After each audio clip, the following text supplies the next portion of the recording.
Hello and welcome back to the Great Unknown Audio Show with me, Maxim Jennings, and my long-term friend and travel companion, Mr. Nikolai Brown. Nick, how are we? Easy now! And we've got a very special episode for you today, tonight, this morning, wherever you are, whatever you're doing. We are taking our first Tuk Tuk ride. It's only taken a week. We're in the heart of Jaipur on our way back from a very special cooking class. Nick, you want to do the honours and tell us a little bit about what we did? Yeah, so we went to this random ass building on the edge of town where we met our host for the cooking class. And we were cooking with a lovely Australian couple. Shout out to Maeve and Billy. Billy, yeah. And yes, there we cooked a variety of dishes. I believe 5 different ones. We cooked the dal, a paneer dish, Aloo saag. Aloo saag. We cooked the breads. There was rice, and was there something else? They made a sweet thing for us at the end, didn't they? Yeah. But all in all, it was very yummy, and we didn't fuck up the cooking. Excuse my language. Yeah, really good experience. And at the end, they gave us like a necklace, obviously a business card as well. Pink City cooking classes, they were called, I believe. In the heart of Jaipur. Really good experience. For about, it came up as 1,300, so about £13 for 2.5 hours of cooking, eating, conversing. Really good English speaker, so that's always great. Certainly got our money's worth because we hadn't eaten since breakfast, so I think we're now really hungry. Both in food comas. Yeah. Which is not the best in the tuk tuk. Oh, we made the chai as well. First time making homemade chai. That was lovely. That was lovely. Had a different kind of savoury and sweet taste in there with a bit of spice. But it was really interesting to see how the different processes worked. Watching a chapati rise and turn into a little inflate. Yeah, a little cloud of bread was mesmerising. Never seen that before, so that was one for the ages. And obviously, like I introduced, we are now in a very swanky tuk-tuk with a yellow and green interior. Whizzing past cows. And it's just absolute chaos in Jaipur.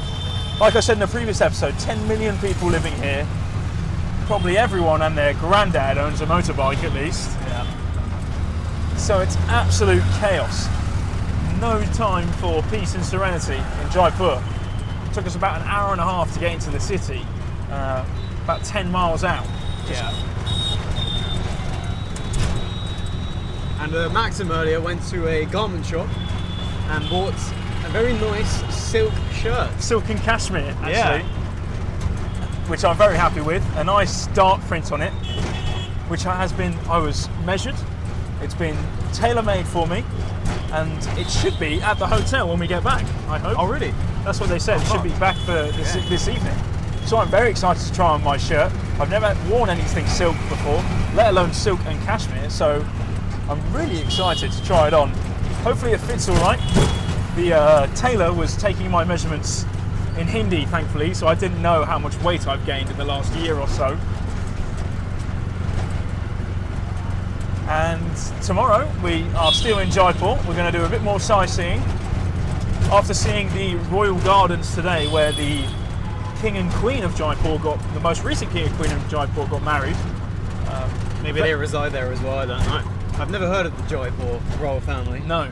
I don't know whether that's the same in every capital city of every state. I mean, I was always under the impression that it's the British royal family that rule India.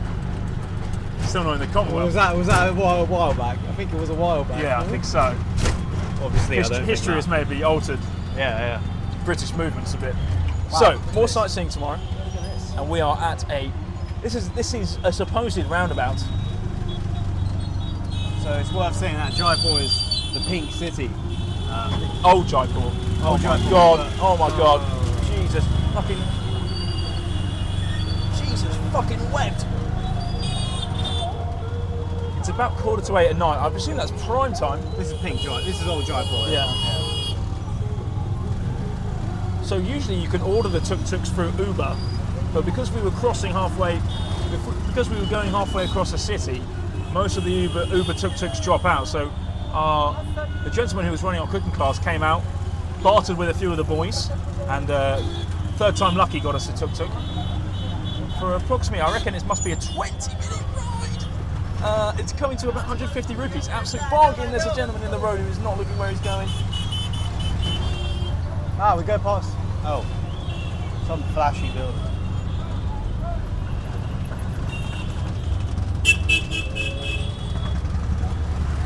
Yeah, and tomorrow we're going to go to the cinema. Oh yes. And watch our first Bollywood film.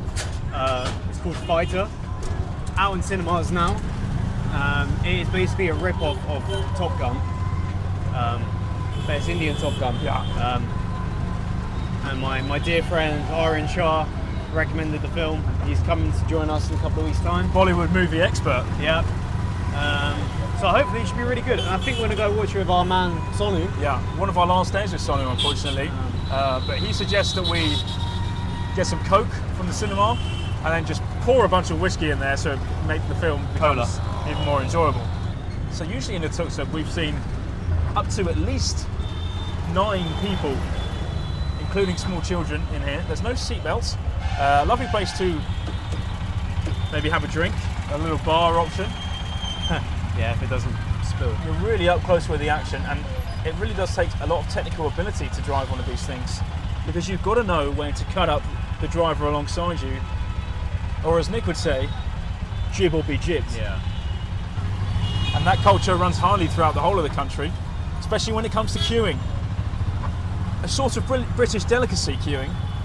Something we like to do in formal fashion and not try and undercut, overtake queues. None of that here. No. Especially when you get out of the metro. They don't even wait for you to get off. They try and barge you out of the way so they can get on. And then it's a mad dash for who can get any available seats.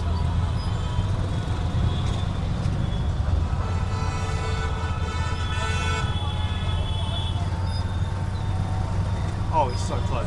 Oh my god. Jesus. These two alongside us are wearing helmets, which is not very common. Getting a video of this. It's the Roses. The Albanian Roses. It's the first time for everything. I think that's the first time we've heard of police siren. And usually they don't actually get through. No one lets them. Oh my god! Oh my god! Oh. Jesus, he's fucking closing up! An unbelievable scenes!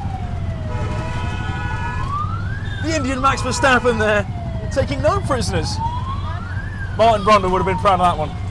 Really cut in and out dive job there. No complaints from the driver either side. They almost awed. Gawping. I think if that was Merrick, Yoshi would have been swiped off the road. Got one more roundabout experience here before I think we say goodbye. Hopefully, oh my God, Jesus Christ. The worst thing is there's people walking in the middle of the road as well, and they're just they're like, stop, start, stop, start. We are so expecting a crash, and we've seen nothing of the sort yet. Mexico City, when we went there, was controlled chaos. Here, it's uncontrolled chaos. It's chaos. As he cuts up almost on the curb. Even the cows know better. Yeah. They avoid these all this. cows do not People walk don't. down the middle of the road. Oh no, these camels don't. Oh my God, it's a group of camels. 3 4 camels. 4. Oh, One tugging the other 3. You've got to be taking turns there. It's been a very eventful last 10 minutes, and we hope you've enjoyed the chaos with us. So once again, we thank you for listening. We have a day and a half left in Jaipur, and I will probably release another instalment after we watch Fighter and give you our critical film review. And maybe we can get a special guest Sonu on the show. Maybe so. Yeah. But once again, thank you for listening to us ramble. Thank you for listening to the soundscapes of Jaipur. And we hope you've enjoyed.